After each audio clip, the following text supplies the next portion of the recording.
안녕하세요. 오늘부터 옛날 뉴스를 진행하게 된 여명입니다. 옛날 뉴스라고 하니까 좀 어감이 이상하게 들리실 텐데요. 어, 저희 방송은 예전의 소식들을 전해드리는 방송이고요. 예전에 그 시대를 사셨던 분들에게는 추억을 드리고 그 시대를 지내지 못하셨던 분들에게는 새로움을 드리는 방송입니다.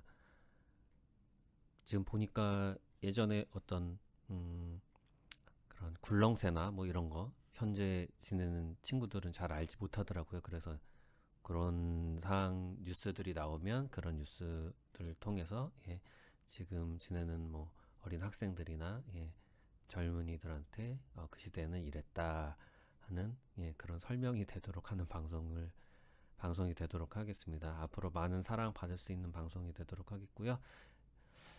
제가 처음이니까 좀 떨리는데 되도록이면 편집 없이 그대로 가감 없이 전해드릴 수 있도록 하겠습니다. 오늘은 2019년 2월 15일입니다. 그럼 과거에는 어떤 일이 과거 2월 15일에는 어떤 일들이 있었는지 알아보도록 하겠습니다. 1977년 케네디 암살 관련해서 새 증인이 나타났다 이런 소식이 있고요. 그 다음에는 1982년에는 한국에 온 첫 미국인의 그림이 발견됐다. 그리고 1983년에는 히틀러 화집이 출간됐고요. 1982년 심장 고동 소리를 내는 장난감이 나왔다고 하네요. 지금은 장난감이 되게 흔해갖고 저긴데 그때 당시만 해도 굉장히 한 뉴스를 차지할 정도로 그런 신기한 일이었던 것 같습니다. 1986년 한 복권 판매서서 두 번이나 당첨되는 행운을 차지한 여인이 있네요. 이건 외신이고요. 그러면 오늘 중요한 뉴스부터 정해보도록 하겠습니다. 지금 오늘자 동아일보 1975년 2월 15일 한번 보도록 하겠습니다.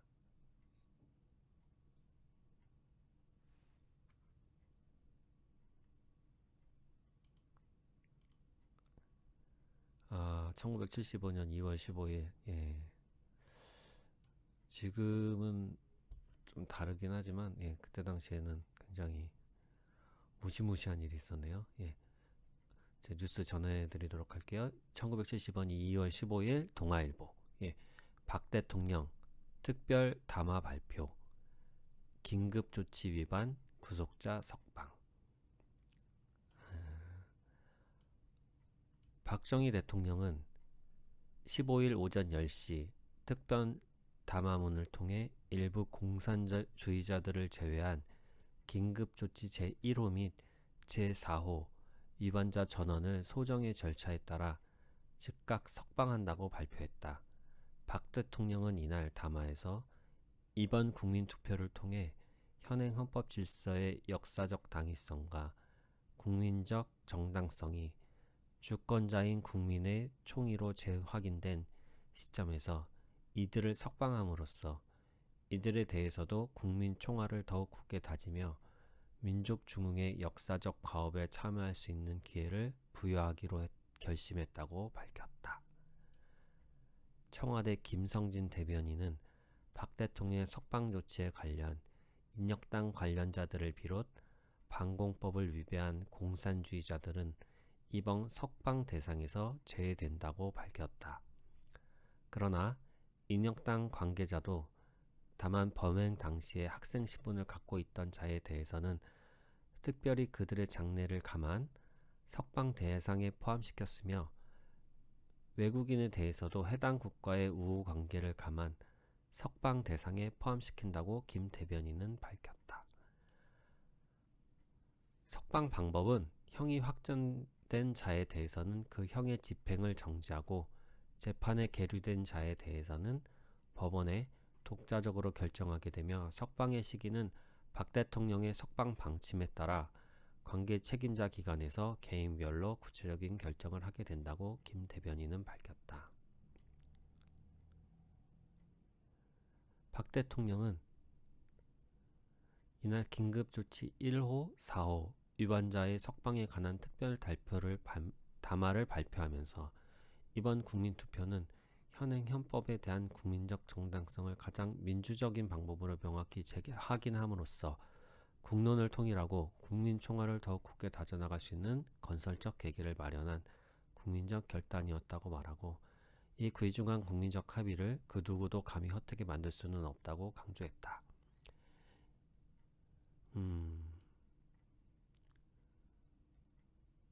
이 뉴스를 들으니까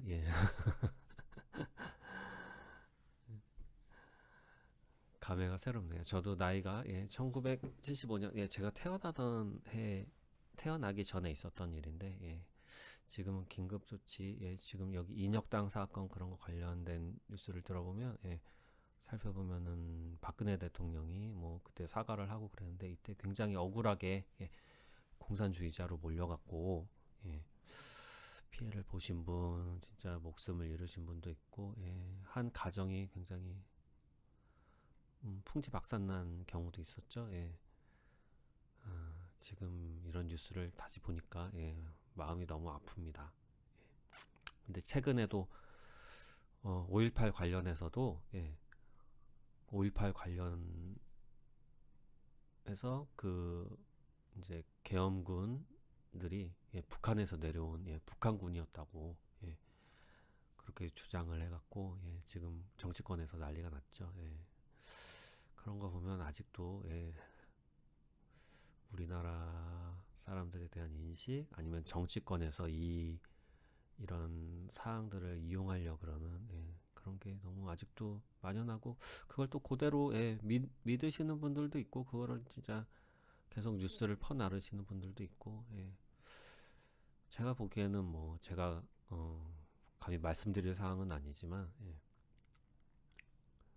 좀 국민 개개인이 각자 좀 공부를 하고 지금 요즘에는 워낙 뉴스들이 가짜 뉴스가 많아서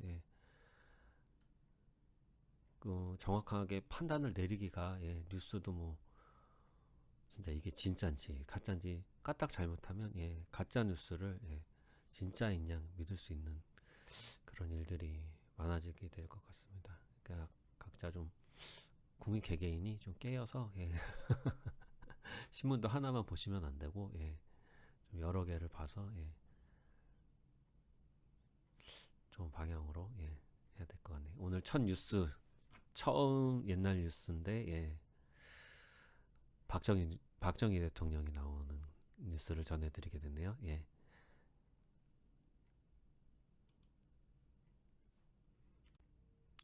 계속해서 두 번째 뉴스 전달해드리도록 하겠습니다. 두 번째 뉴스는 1986년 2월 15일 역시 동아일보고요.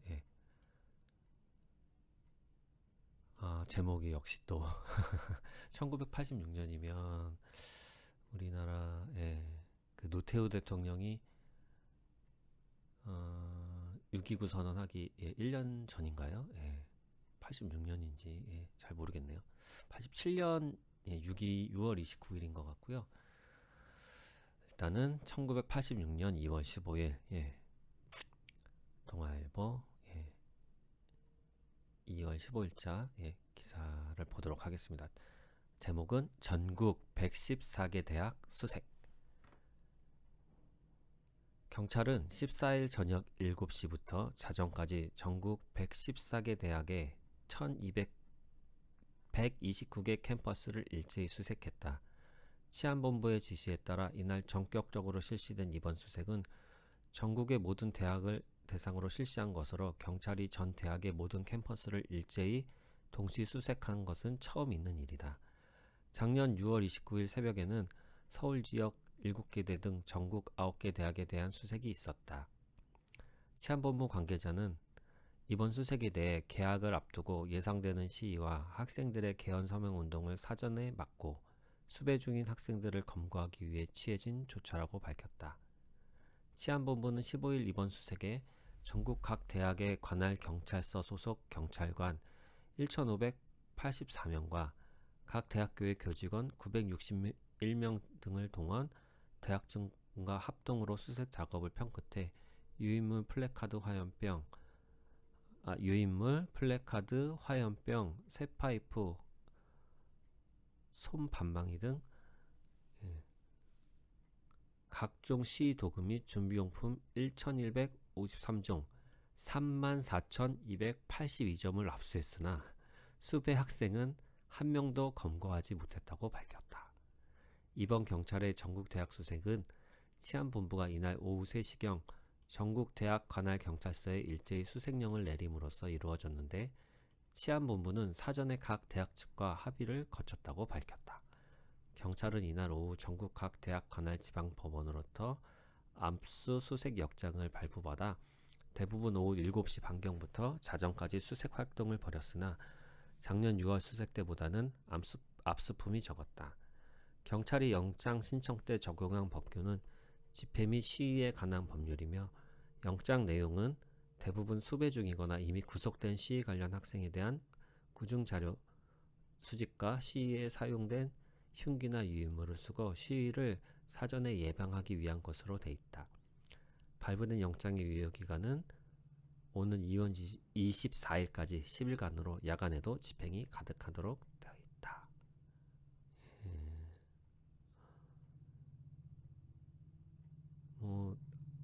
그 이후에 기사를 보면 유인물 445종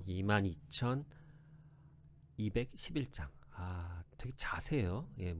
문제책자 373종 2,424건 플래카드 93종 97개 깃발 178개 화염병 67개 낫도 나왔고요. 낫 2개 식칼 2개 방망이 시은 2개 등사기 12개 그리고 또 이화여대에서는 모의 수류탄도 나왔고 동국대에서는 허수아비 3개 서강대에서는 삼민서강이라 새겨진 메달 서울대에서는 상복 10벌 등이 나왔다고 이렇게 밝혔다고 합니다. 치안본부 하니까 또 옛날 생각이 나네요. 지금 뭔가요? 지금 경찰청? 약간 어감이 옛날에 좀 더 무서운 것 같네요. 우리나라가 참 1987년?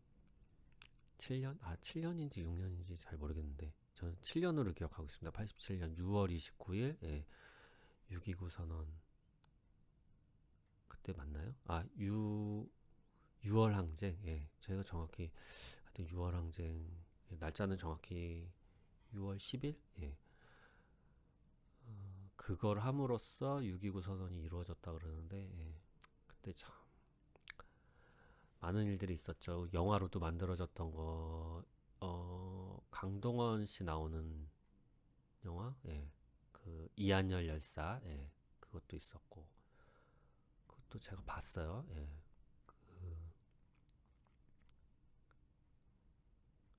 여러분이 실명으로 나온 여러분들이 있었는데 그 강동원 씨의 이한열 열사 연세대 또 그때 그 기억하는 게 지금 이제 연예인으로 활동하고 계신 우현 씨, 우현 씨가 그때 이렇게 지금 더불어민주당의 우상호 의원하고 같이 이렇게 사진 찍힌 거, 그것도 기억나고요. 하여튼 좀 저는 그때 당시 그렇게 나이가 많지는 않았는데 그래도 좀 나이가 있었네요. 모를 시기는 아닌데 근데 제 기억으로는 좀 정치에 부심했었죠. 그리고 그때 당시 방송에서는 그냥 그런 되게 나쁘게 몰아갔었던 것 같아요. 제 기억으로는. 그래서 저는 김대중 대통령도 진짜 무슨 빨갱이였던 것 같아요. 이런 말씀드리면 좀 그런데 그리고 또 이제 그 박종철 군 서울대생 박종철 군 그 고문 치사 사건 다룬 영화도 그것도 제가 최근에 봤죠. 참 지나놓고 보면 우리나라 민주주의는 진짜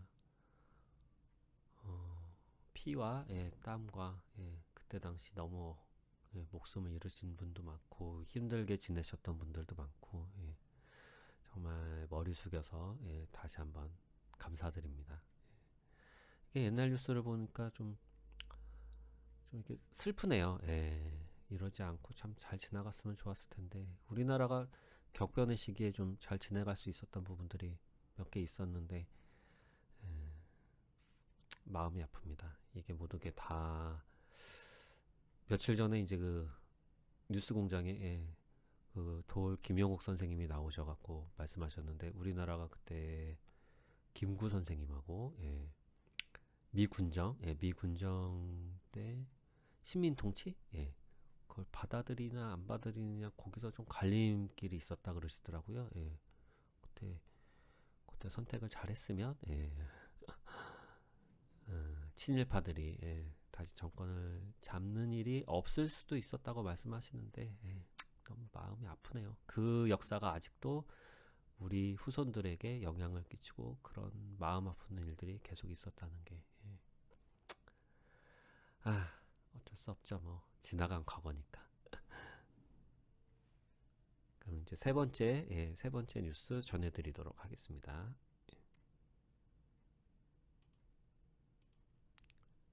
세 번째 뉴스는 오늘 제가 우연히 이렇게 뉴스들을 보다가 예,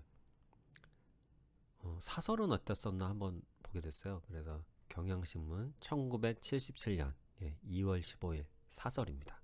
제목은 행정수도에 들뜨지 말자. 예. 임시 행정수도 건설에 대한 구상은 엄청난 충격을 주고 있을 뿐만 아니라 후보 지역으로 손꼽히고 있는 주민들을 엉뚱한 바람 속에 몰아넣고 있다고 한다. 두말할 것도 없이 행정수도 건설은 만일의 사태에 대비하여 수도를 적의 지상 포화의 사정거리에서 벗어나게 하고 엄청난 속도로 불어나고 있는 서울의 인구 집중을 막자는 데 두고 있다. 이러한 정부의 구상이 적절한 것임은 이미 본난에서 밝힌 바 있거니와 이른바 수도 이전 쇼크를 불러일으킬 만큼 여론이 과열되고 있는 현상은 어느 모로나 바람직한 것은 아니다. 최규하 국무총리가 지난 14일 평화통일협의회에서 들뜬 여론을 냉각시켜야 할 것이라고 강조한 뜻도 과열이 빛을 여러 가지 부작용을 걱정한 때문으로 믿는다. 실상 아직 새 수도에 대한 입지조차 발표되지 않았는데 금강 이남의 여러 곳에서는 부동산 투기의 기회를 노리는 몇몇 업자들이 군침을 삭히고 있다는 보도들은 정부의 진위를 크게 감쇄하는 것이라 아니할 수 없다. 임시 행정수도의 구상은 안보와 인구 소선이라는 절박한 국가 목표 밑에서 세워진 것이며 현재의 토지 소유자나 부동산 투기업자들의 횡재에 이용될 성질의 것이 아님은 명백하다 할 것이다. 새 총리가 새 행정수도 건설에는 막대한 예산이 들고 하루아침에 될 문제가 아니다라고 말하면서 최소한 10년 후에야 구체화될 것이라고 밝힌 것은 일부 들뜬 여론을 가라앉히는 데 상당한 효과가 있을 것으로 기대한다. 통일될 때까지 임시라고는 하나 행정수도를 만든다는 것은 국가적 중대사다. 따라서 중지가 모아지고 국민적 합의로 뒷받침되어야 한다는 것은 더 말할 것도 없는 일이다. 그러나 행정수도의 입지와 규모 그리고 재원 조달 방법 등은 결코 비전문가들이 속단할 성질의 것이 아니다. 그것은 우리의 안보 상황과 경제 상황 그리고 전반적인 인구 정책 및 도시 정책과의 밀접한 관련 밑에서 면밀하게 검토되어야 하는 것이기 때문이다.